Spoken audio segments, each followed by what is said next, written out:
Alright, well, hello there, minders. Welcome back to the Mind of Watercolor. We're going to jump right in again and continue with the mixing series on this 10 color M-gram palette. In the last video, and if you haven't seen that, I hope you'll go check it out, I've featured these two because I wanted to explain and kind of demonstrate why I chose those as a primary split, even though they weren't both blues, and show you the usefulness of it. What I'm going to do today is a little different. It's just going to continue, and it may actually get this entire palette involved, but we're going to move this way.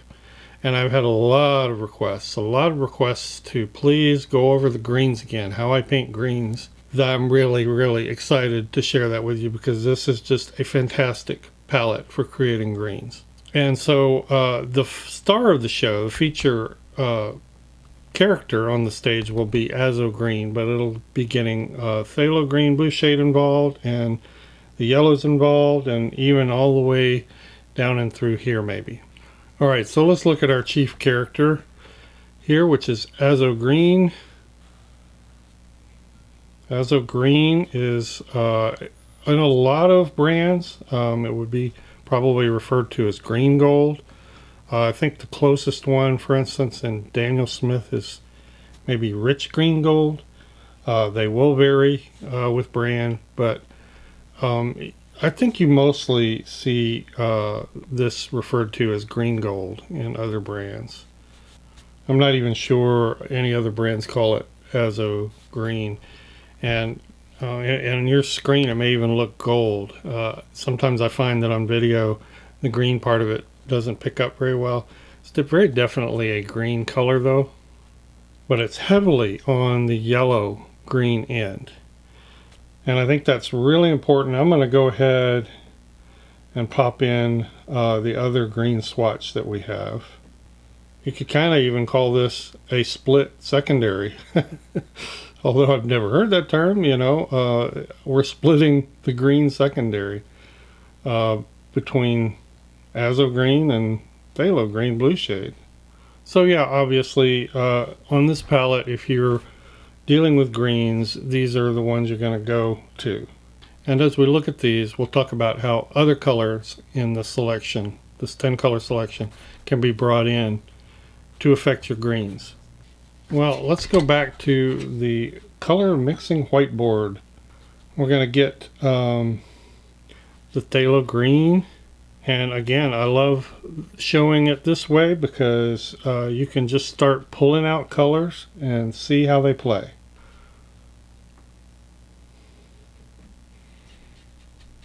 Get these two main characters going.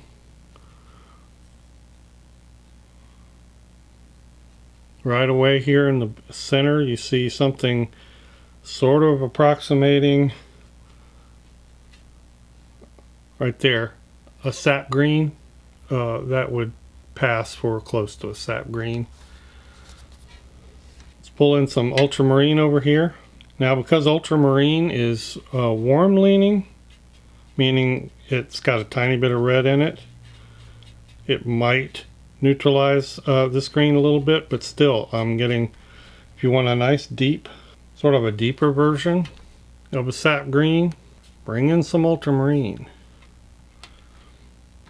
Once again, get these colors out here, let them play.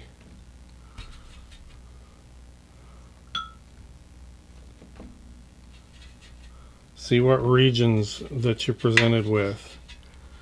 And these are all very brilliant sort of greens. There's a nice, when I go heavy with the ultramarine, getting nice sort of a grade turquoise. And I just want to continue showing you in this butcher tray here because this is kind of small, but it's the same technique that I use in these palettes. Yeah, so all those colors are fairly brilliant. Now let's just bring in some yellow, first some Indian yellow. And one thing that I do on occasion is I just bypass secondary greens altogether and do ultramarine blue and Indian yellow. Now those are near complements, so you're going to get a lot of gray or brown. You're not going to get much green, but it is somewhat green, so you get sort of a dusty sage. So you can bypass the greens altogether, and ultramarine and Indian yellow will sort of start to cancel each other out or neutralize each other. Once again, you see what I've got going here. I've got a green rainbow essentially. Let's pull another color into this rainbow. A better color to make green out of with ultramarine blue would be the azo yellow. So let's get our ultramarine region here intensified a little bit. And we have a green similar to what you're getting over here. Let's get it really warm yellow and see what we've got. Sort of heading back in this direction. Well, let's keep moving around the palette. What about Scarlet Pyrrole? I'm just going to paint it over where this was. And as you get further away in these colors, you're going to see more graying. As we already know, that kind of grays with the ultramarine blue, but let's pull some azo green into it. We should see some oranging, which that gets into our earth tones, but a lot of times you want to mix earth tones in with your greens. Tap in a bit of phthalo green here. See what we get. That's a nice ochre right there. Beautiful olive. Make it a little darker. Really lovely olive. Alright, what else? Let me pick up some of this. So I want to keep moving through. And I actually want to paint something for you with this very shortly. Just using this whole mingle region method, which is generally how I paint. Some quinacridone rose. What's that going to do with azo green? We know that red is a complement.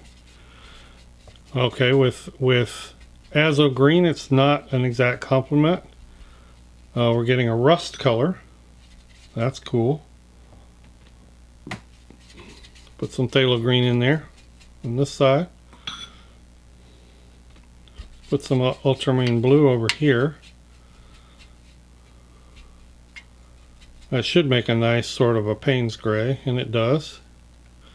So look at this, what we've got here to paint with.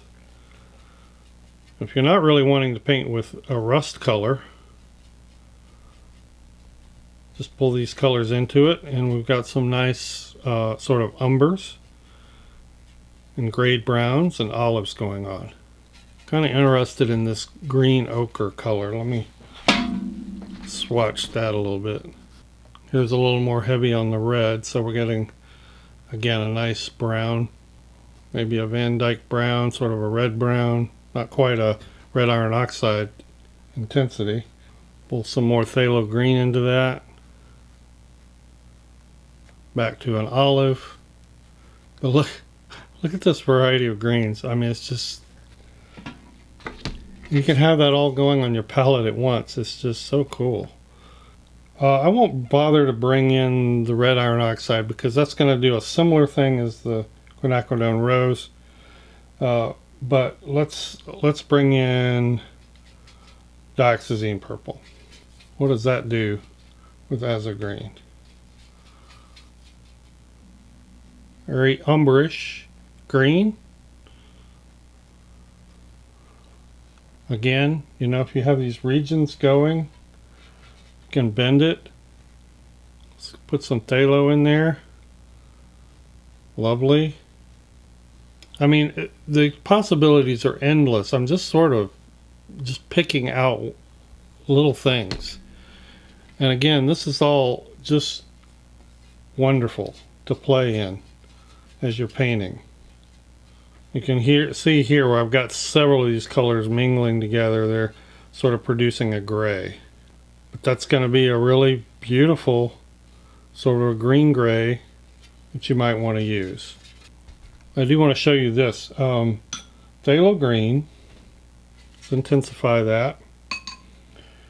We'll pull in that dioxazine purple. This is another way of making sort of a Prussian blue. Look at that. It's a dead ringer for Prussian blue. You know, when it comes to greens like this, I just like to start painting and see what happens. We'll do some doodling, some spontaneous doodling. I am going to actually start with that phthalo green dioxazine purple mixture.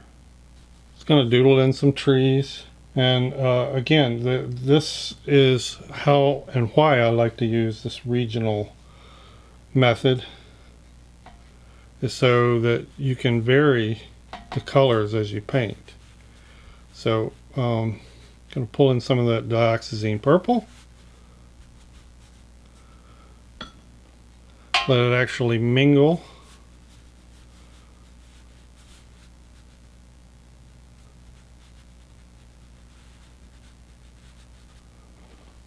Now let's tap in a little bit of quinacridone rose.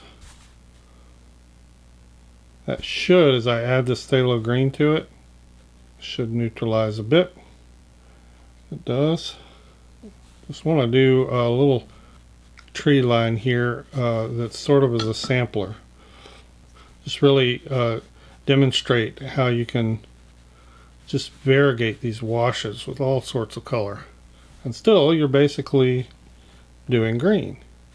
Now, as we get down here, maybe intensify some of that azo green.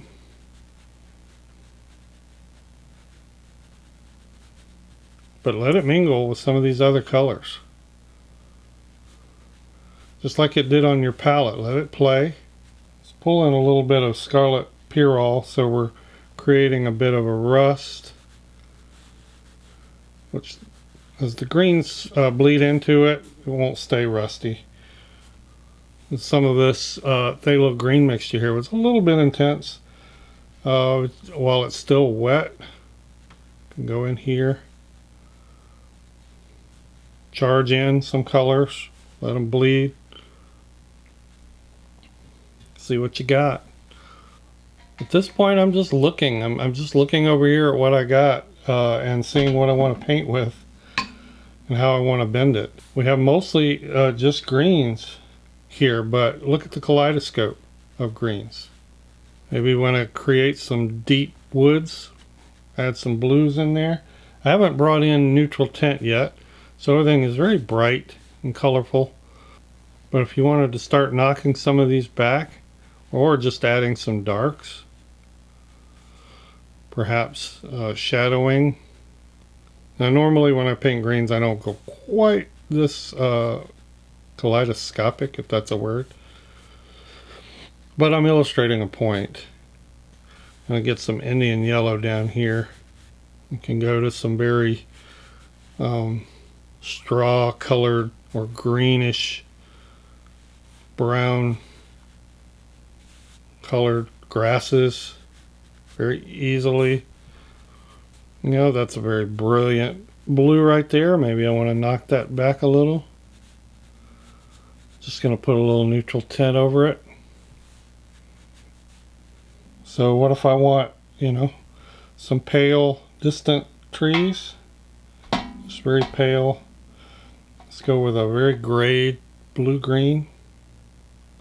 This has some ultramarine in it. This has a little bit of phthalo green in it. Get a muted distant tree line going back here.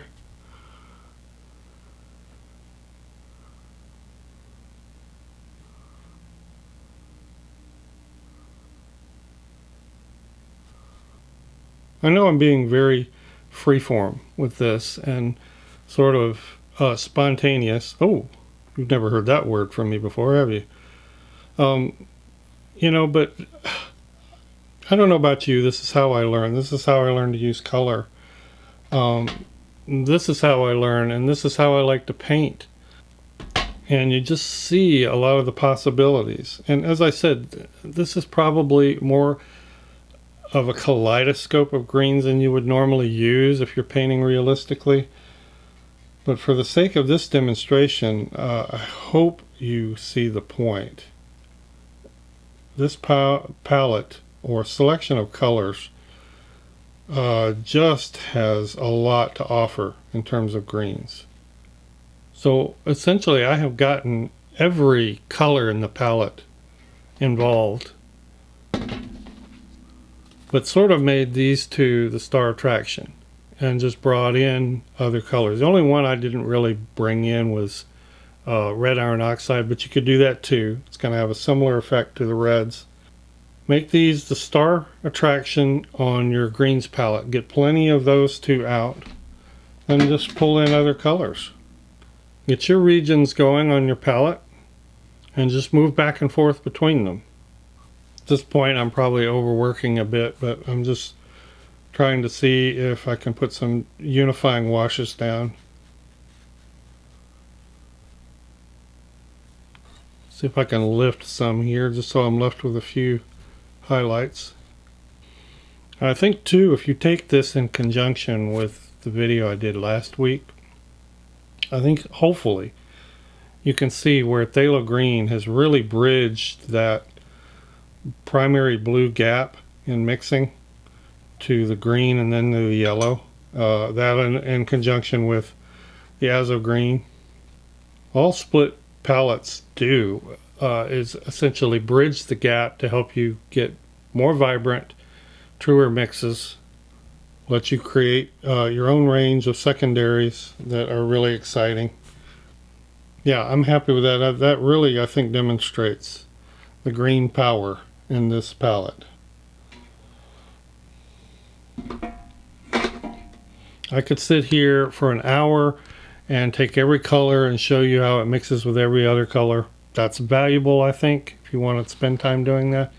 But I think this just quickly shows how on the fly you can create those palette regions. Again, just focus on two, if you want to. Just focus on an azo green and a phthalo green and maybe one red either to neutralize them or neutral tint to neutralize them. Just pull in that little bit of red as you need it, maybe some neutral tint over here. So you can limit. You don't have to pull every color in the palette. But again, I'm repeating myself, every color in this palette can affect and have some interesting effects with the green. So make your choices and experiment. See what you like in terms of creating these little paint mixes, these little areas of color playing around. See what works for you. See, and that's just with these two colors, phthalo green blue shade and azo green, some neutral tint over here, some quinacridone rose over here, both as different forms of neutralization. Lots of great possibilities, and you can fill pages with these. It's just endless. And I'm just gonna spend a little time here detailing and enhancing contrast and continuing to doodle in a little bit more detailed fashion, pulling out edges, adding shadows, adding some branch detail, stuff like that. Okay, so my doodle here, my little doodle is had time to dry, so you can perhaps see the colors a little better as they're not as dark. And I'm just detailing, establishing some edges through lifting, just for the fun of it. Some little highlights going.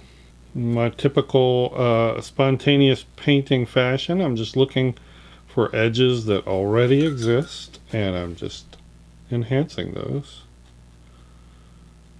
And I'm looking for spots that already naturally tend towards highlight, either structurally or because of the values that are down. And you can also do the opposite. Just go in and enhance those edges on your dry paper, because everything's more or less dry now. Let's go in here and pop in some lowlights. Lowlights are the opposite of highlights, in case you didn't know.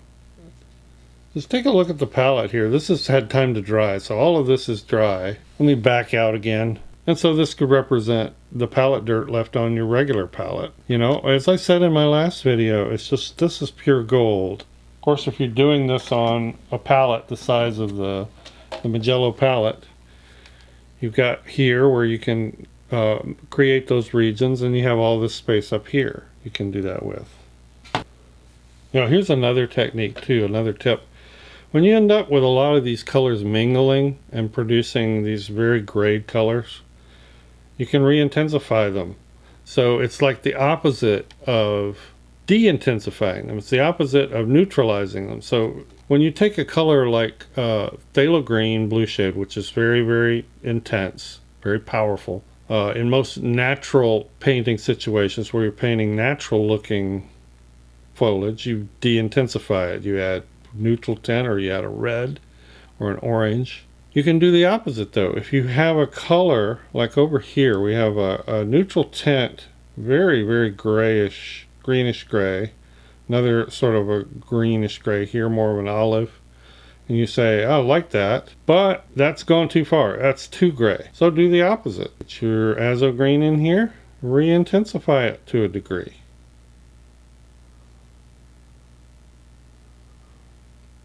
Still using some of these grayed hues.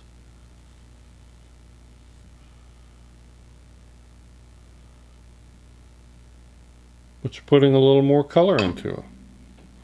So I'll put a wash over that whole thing there. And I just added a nice little quick foreground. Mostly these same colors. It's kind of hard to do videos like this because there are so many possibilities. But that's why it's so important that you play and you let these colors mingle and you make your notes, you know, and you actually paint with these things, and that's kind of where the track record comes in, where you get those ideas in your mind and you just start rehearsing those ideas so that you can pull them out of the air when you're painting in real time. Again, I mean, just look at that range of greens, yellow greens, golds, blue greens. This is what's possible with these 10 colors. Doesn't mean you should go out and buy these 10 colors. I just mean it's possible with a limited palette. And you should be learning how to do that. And I hope you do. And I hope this helped. All right, thanks everybody. I appreciate you watching. And thank you so much, patrons, for supporting this channel, for keeping this content rolling for everybody. Appreciate that so much. Couldn't be doing it without you. We'll see everybody in the next video.